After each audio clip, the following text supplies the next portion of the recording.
Bueno, quisiera darles un gran saludo a todas las personas que nos están siguiendo por la red, saludarlos con todo el amor y el gran amor de Dios también. Y deseo compartir con ustedes esta palabra que Dios nos ha dado para este tiempo. Y quiero leer en Romanos el capítulo 3 y voy a leer unos versículos que encontramos aquí, los cuales son como para nuestro tiempo actual. Vamos hoy también a trabajar nuestro tema de Ana la estéril. Y ella tiene un hijo, y ese hijo es una bendición para una nación que está en crisis. La palabra del Señor aquí dice que Dios siempre vela por los que están en crisis. Pero primero hay que reconocer tal crisis. No hay justo, dice acá la palabra en Romanos el capítulo 3, verso 9. ¿Qué pues somos nosotros mejores que ellos? En ninguna manera, pues ya hemos acusado a judíos y a gentiles que todos están bajo pecado, como está escrito: no hay justo ni aun uno, no hay quien entienda, no hay quien busque a Dios, todos se desviaron y a unas se hicieron inútiles. No hay quien haga lo bueno, no hay ni siquiera uno. Sepulcro abierto es su garganta, con su lengua engañan.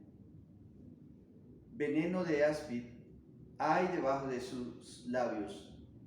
Su boca está llena de maldición y de amargura. Sus pies se apresuran para derramar sangre. Quebranto y desventura hay en sus caminos. No hay conocimiento, y no conocieron camino de paz. No hay temor de Dios delante de sus ojos. Parece que esta es como una radiografía muy precisa a nuestro tiempo. Nuestra nación está pasando por algo parecido. Aquí tenemos en Primera de Samuel, tenemos una historia de una mujer estéril, de una mujer que su vientre no produce fruto alguno. Pero luego ella se da cuenta que hay un problema en su vida y ella clama a Dios por un hijo, porque se da cuenta que su vientre no produce hijos. Era muy importante que una mujer en el tiempo de los jueces y el tiempo de Israel pudiese tener hijos. Era muy tomada en cuenta, era muy apreciada esta mujer que tuviese hijos. Pero en este caso, aquí hay una mujer estéril. Y fuera de que es estéril, tiene una enemiga que se llama Penina. Penina está prácticamente ejerciendo una presión muy fea, muy hostigante en la vida de Ana. Ana parece que no le da tanta importancia a eso, pero ella sigue manejando su problema, sigue paladeando su problema y hace algo que es muy poderoso. En medio de esa situación tan difícil que la nación vive, no quedaba ya ninguno que tuviese el temor de Dios. Como dijo la lectura que nos presenta aquí la carta de Romanos, no hay el temor de Dios en el corazón de aquellos hombres. Pero Ana, en medio de esa crisis, ella acude al Señor, porque ella se da cuenta que la presencia de Dios no está allí, que no hay presencia de Dios, que no está la palabra del Señor tampoco en el corazón de los israelitas, que no hay fe en Dios para las cosas que se requieren, no hay principios. Por lo tanto, como no hay esos principios, tampoco encontramos un fruto, no encontramos unos valores que identifiquen a las personas como personas de bien.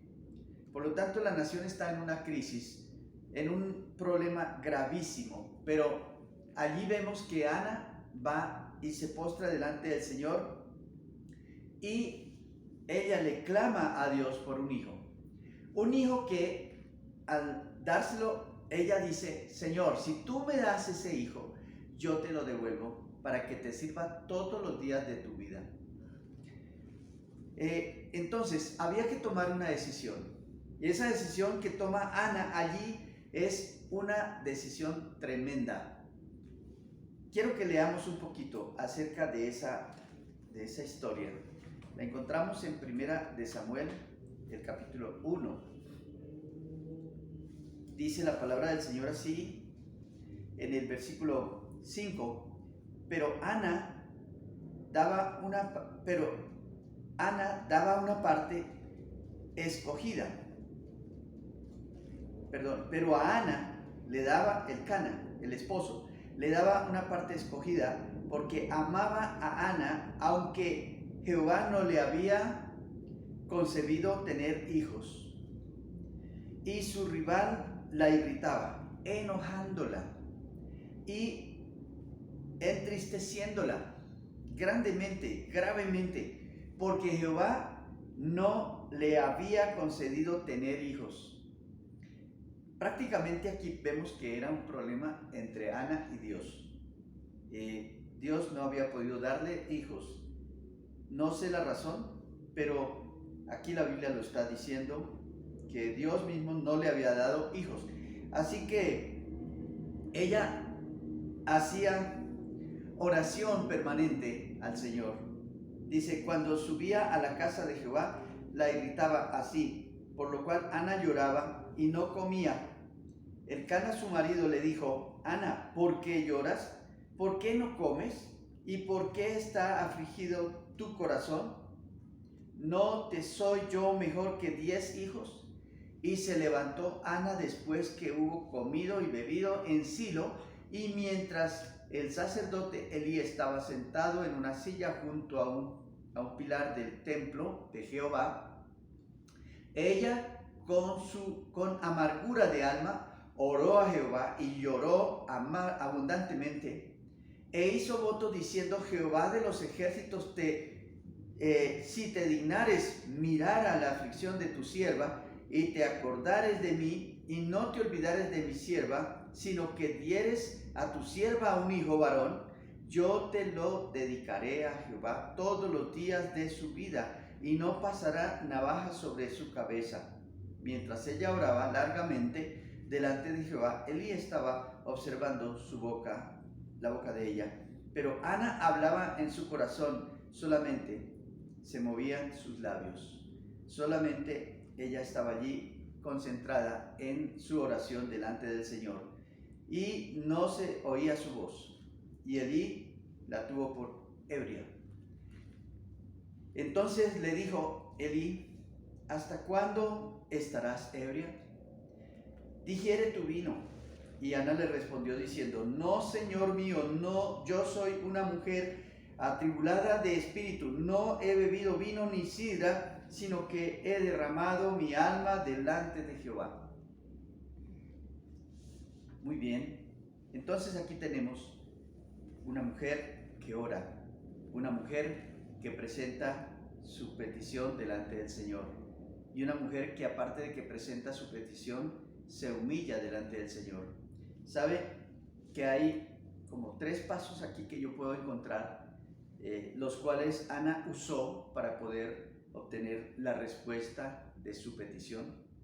A veces oramos y no tenemos respuesta y preguntamos por qué, pero muchas veces nosotros mismos no podemos encontrar la respuesta. Al leer la palabra encontramos aquí 3 pasos. Ana primero se humilló delante del Señor. Ella reconoció su pecado. Ella lo confesó. Y luego, en segundo lugar, ella creyó que Dios podía resolver el problema. Esa fue su herramienta poderosa con la que ella vino delante de Dios. Ella vino creyendo que solamente Dios podía resolverle ese asunto. Y en tercer lugar, ella hace un voto de confianza con Dios. Dice, si tú me das ese hijo, si tú me respondes esa promesa, entonces yo te lo devuelvo, te lo entrego todo. En la oración, cuando nosotros oramos a Dios, tenemos que tener estos 3 pasos: ser humildes, creer y traer la palabra del Señor, que es la promesa que Dios nos ha dado, y orar sobre esa promesa. para que entonces podamos tener esa respuesta. Debe hacerse con fe, debe hacerse con amor, debe hacerse con humildad, y el Señor está listo para responder. Él dice: clama a mí y yo te responderé. Dijo el salmista: clamé en mi angustia y Él me oyó. Porque cuando se llevan estos elementos precisos, puntuales, en la oración, y vamos con un propósito preciso, vamos a obtener la respuesta. Si oramos también bajo la voluntad del Señor, porque a veces también oramos sin hacer la voluntad del Señor. Cuando ella estaba aquí diciendo, si tú me das un hijo, entonces yo te lo devuelvo, está haciendo una petición y está haciendo un acto de devolver ese hijo al Señor, de entregárselo, de decirle: Señor, tómalo.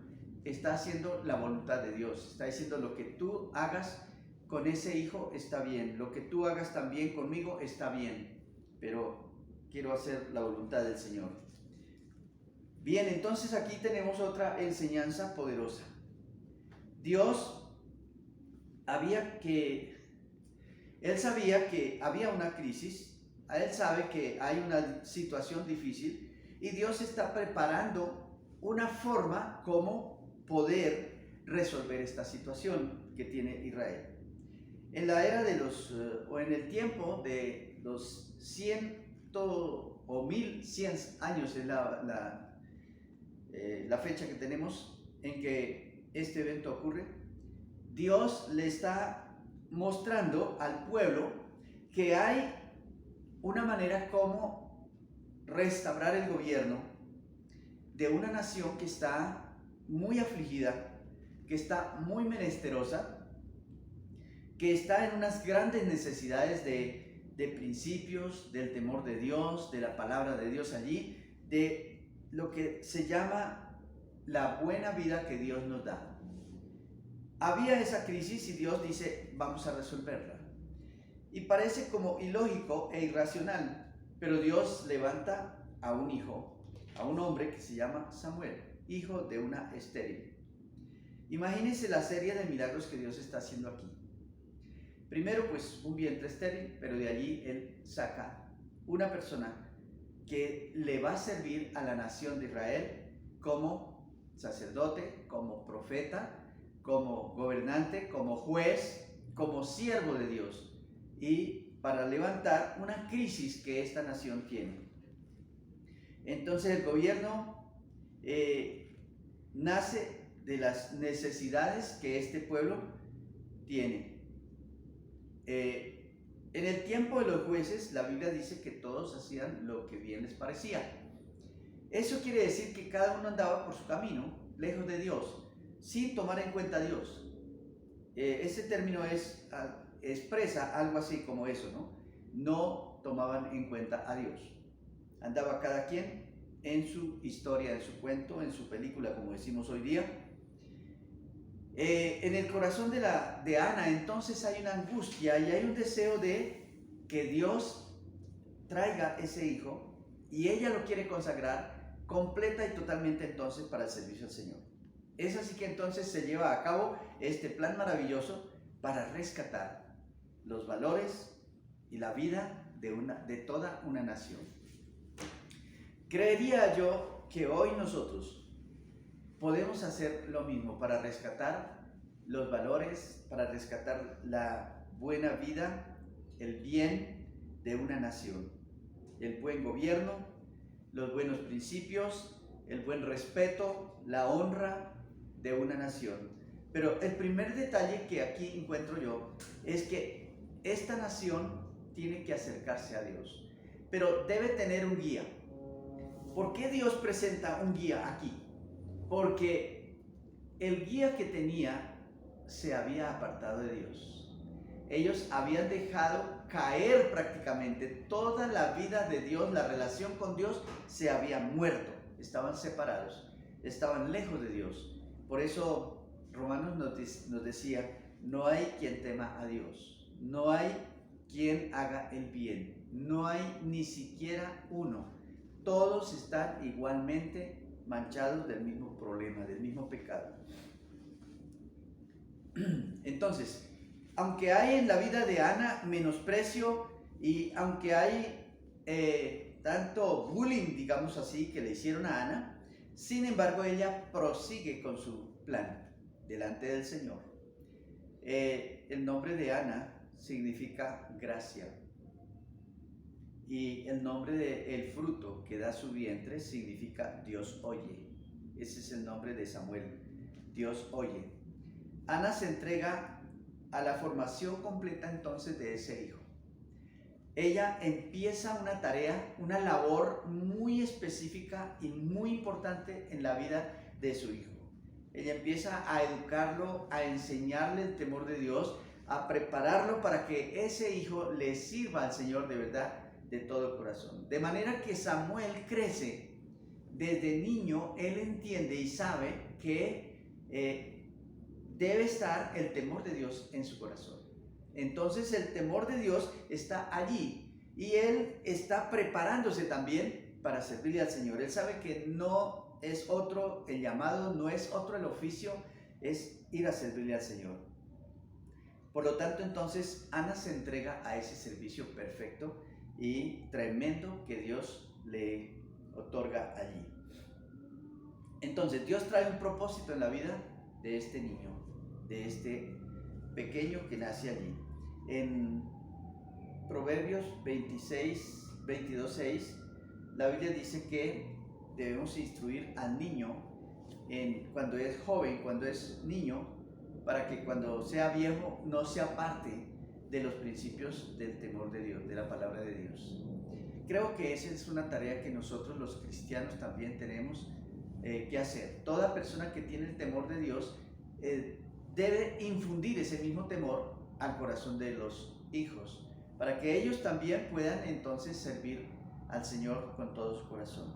Esa es una de las cosas grandes que Dios ha hecho que nosotros hagamos. Por eso Él dice que a Él debemos servir y a Él le debemos adorar y debemos honrarlo con todo nuestro corazón.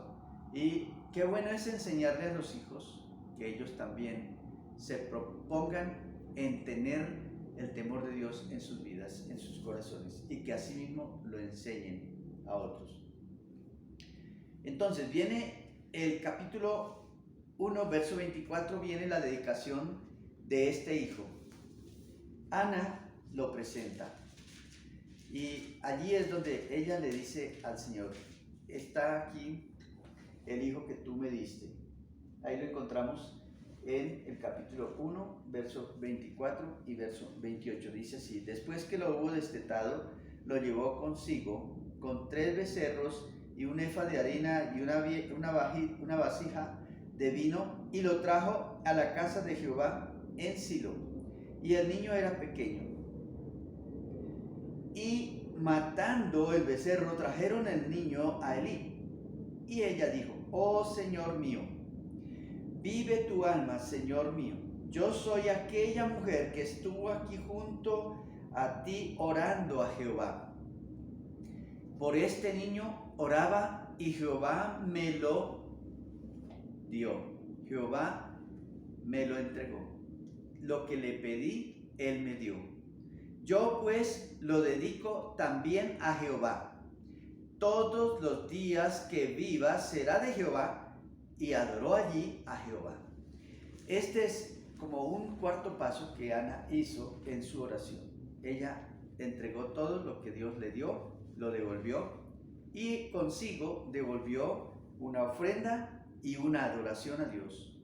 Qué hermosa enseñanza tenemos acá.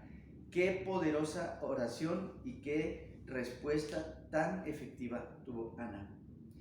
Muchas veces nosotros nos vemos envueltos en tantas dificultades para que el Señor nos responda una oración, pero la verdad es que no usamos las claves precisas. Las claves precisas es la humildad. La palabra dice que si se humilla este pueblo o este corazón del hombre delante del Señor, dice: y claman a mí, yo les responderé y vendré y les sanaré, les daré respuesta, les restauraré, les pondré mi nombre allí en su corazón para que me honren y me adoren, dice el Señor. Así que entonces esta mujer entrega a su hijo. Este hijo cumple entonces una función muy bonita. No se aparta del camino del Señor. Él ejerce su servicio primero. Él es un siervo y la gente lo reconoce como un buen siervo, también como un profeta. En el capítulo 3 dice que Samuel no dejó caer ni una palabra a tierra, que toda la palabra que él daba allí, pues la reconoció y la practicó, la vivió, aún en medio de una nación y de unos líderes tan bajos moralmente, tan perversos moralmente. Dice, los hijos de Elí eran hombres, dice el versículo 12 del capítulo 2, eran hombres impíos, mire el calificativo que le da, y no tenían conocimiento de Jehová, es decir, el temor de Dios no estaba en ellos. Así que, mis amados, aquí tenemos una tarea puntual que el Señor nos da. Debemos enseñar a nuestros hijos bajo el temor de Dios y a tener el temor de Dios. Dice que en el versículo 17 dice, era pues muy grande delante de Jehová el pecado de los hijos o de los jóvenes de aquella familia, porque los hombres menospreciaban las ofrendas de Jehová. Pero dice, y el joven Samuel ministraba en la presencia de Jehová, vestido de un efod de lino. Él, aunque era ignorado, aunque era una persona tan insignificante allí, pero él tenía guardado en su corazón los planes que Dios quería hacer. Y allí es donde viene él y los declara en esta nación. Entonces empieza por ministrar siempre delante de la presencia de Jehová. Nunca ministró fuera de ese lugar. Y el joven Samuel crecía delante de Jehová. Esa es otra de las virtudes que él logró entender. Él dijo, no puedo apartarme nunca de la presencia de Dios. El día que me aparte de la presencia de Dios, yo sé que voy a ir a cometer pecado y voy a estar lejos de Dios y seré presa fácil entonces de Satanás también. Entonces allí en medio de esa crisis Samuel empieza a ejercer su ministerio, su trabajo o su llamado que Dios le había hecho para servirle al Señor con todo su corazón. Dice el capítulo 3, y el joven Samuel ministraba a Jehová en presencia de Elí, y la palabra de Jehová escaseaba en aquellos días, no había visión con frecuencia. Eso se había muerto. Ya a nadie le importaban las cosas de Dios. Y entonces, esto nos enseña también que hoy estamos llegando a un tiempo difícil, muy difícil en la conducta del ser humano sobre la tierra. La verdad que estamos tan sorprendidos de ver tanto pecado y ha llegado a unos niveles tan extremos y vemos que entonces Dios tiene que hacer algo. Dios tiene que intervenir. Y creo que Dios está a punto de intervenir también. No solamente en nuestras propias vidas, sino que también Él quiere intervenir en las sociedades del mundo entero, en las naciones de la tierra. Porque Dios quiere entonces que nosotros estemos bajo ese temor de Dios y lo reconozcamos. Hoy creo que estamos necesitando urgentemente que Dios se manifieste poderosamente. Y Él no lo va a hacer de otra manera, lo va a hacer a través de sus siervos. Aquí vemos que Dios se fue, por eso no está la presencia de Dios allí en aquel pueblo, porque prácticamente los líderes habían menospreciado a Dios y no lo tuvieron en cuenta. Dios, por lo tanto, no estaba allí. Él tuvo que salir de allí porque donde hay este tipo de altivez y de anarquía y de desobediencia, pues Dios no está allí. Él se fue y la nación quedó sin esta guianza. Dios siempre se mueve a conseguir personas que estén dispuestas a dejarse guiar por el Señor para poder guiar a otros. De esa manera Dios quiere hacer el trabajo para este tiempo. Y por lo tanto nos necesita a ti y a mí. Nos necesita para que podamos ser los portadores de esa buena noticia de salvación para la humanidad, de esas buenas costumbres, de esos buenos principios del temor de Dios, de la palabra de Dios, del amor de Dios, de la fe en Dios, de la conducta que Dios quiere que nosotros llevemos a cabo para poder restaurar las naciones de la tierra. Estamos llegando a un punto en nuestra nación de que se necesita la presencia de Dios. Está pidiendo a gritos que alguien se levante para proclamar la palabra de Dios, para proclamar a ese Dios poderoso, para honrarlo y hacer que Él sea el rey de nuestro corazón y el rey de nuestra nación, el gobernante de nuestra nación.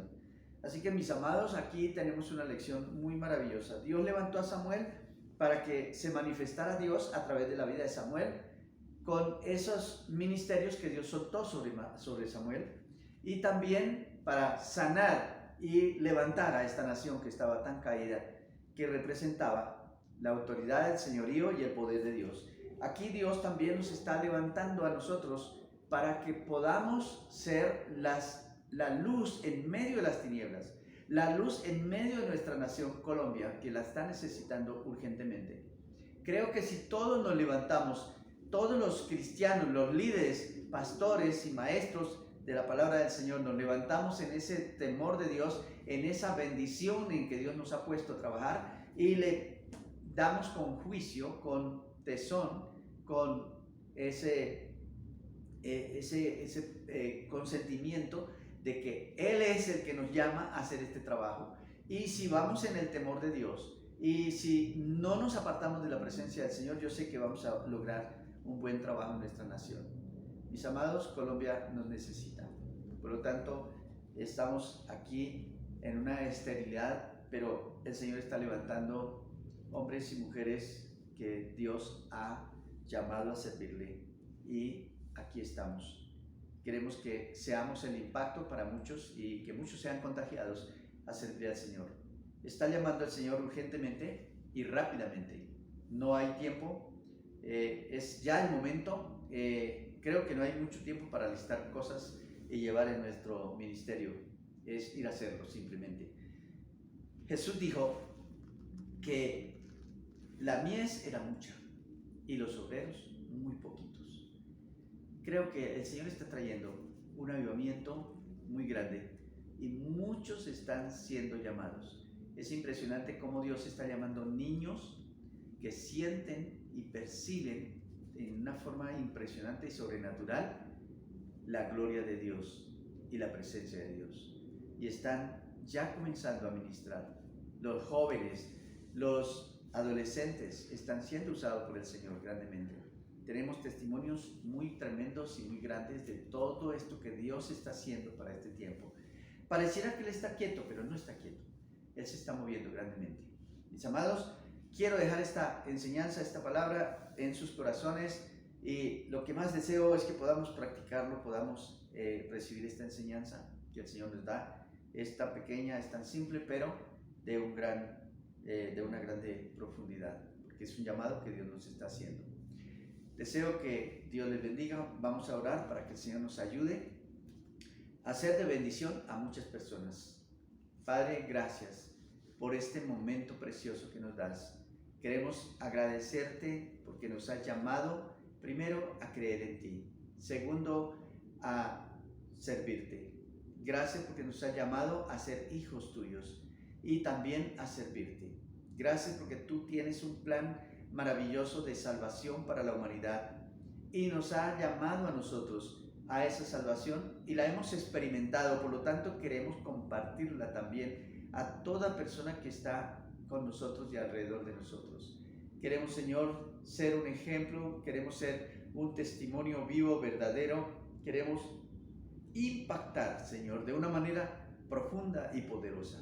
Ayúdanos, Señor, y bendigo a cada persona que está siguiendo este mensaje. Pido, Señor, que tú lo unjas también para que al oír esta palabra pueda recibirla y pueda tener esa pasión de ir a servirte, Señor. Levántanos, Señor, como una generación de servicio para ti. una generación de adoradores para ti, Señor.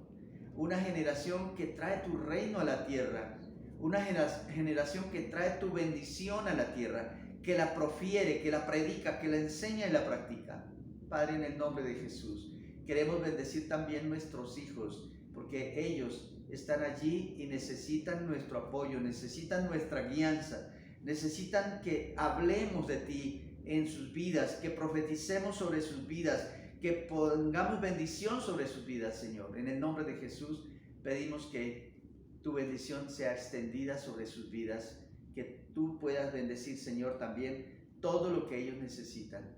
Los ministerios que tú estás levantando allí, los bendecimos, Señor. Ministerios de poder, ministerios de fuerza, de vida, de evangelismo profundo, con milagros, con señales, con maravillas, con tu nombre en alto, Señor.